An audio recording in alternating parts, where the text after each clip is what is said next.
Hello sa inyo! Para sa training session natin ngayon, focus tayo sa Unit 10, Pagbili o Mulbon Quip. Okay, simulan na natin ang aralin para sa Unit 10. Ang kailangan nyo lang gawin ay makinig ng mabuti at ulitin pagkakatapos ko. Ready na ba? Sige, magsimula tayo sa ating core vocabulary drill. Unahin natin ang mga mahahalagang salita. Ang una nating salita ay to be fresh. Pakinggan ninyo at ulitin. 싱싱하다, 싱싱하다, 싱싱하다. Okay, susunod naman, to be big. Pakinggan at ulitin. 크다, 크다, 크다. Ngayon, para naman sa to be cheap. Pakinggan at ulitin. 싸다, 싸다, 싸다. At ang kasalungat nito, to be expensive. Pakinggan at ulitin. 비싸다, 비싸다, 비싸다. Ito, very useful. To bargain or tumawad. Pakinggan at ulitin. kapsilkakta, kapsilkakta, kapsilkakta. At ang huli sa vocabulary natin, to put in o ilagay sa loob. Pakinggan at ulitin. Nota, nota, nota. Great job! Ngayon naman, gamitin natin yung mga salitang yan sa mga pangungusap. Ito na ang ating core sentence drill. Okay, ang una nating grammar pattern ay neo. Ginagamit natin to kapag medyo nagulat tayo o humahanga sa isang bagay.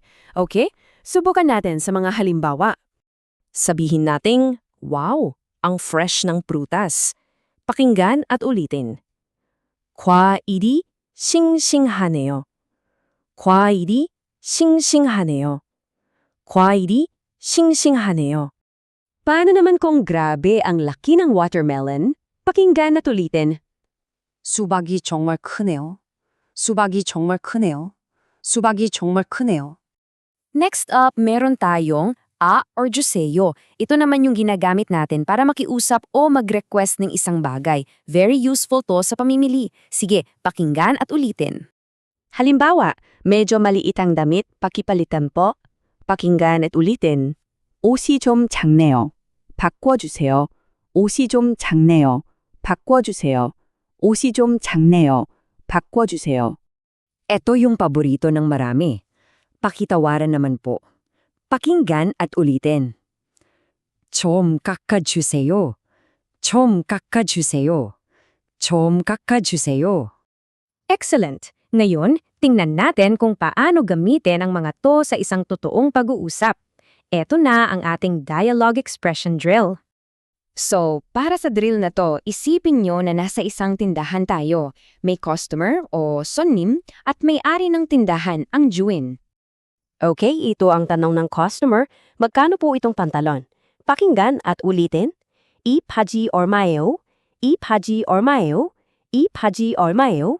Tapos, o-order na siya. Bigyan niyo po ako ng isang box ng strawberries at 5 orange. Pakinggan at ulitin. 딸기 한 상자하고 오렌지 5개 주세요.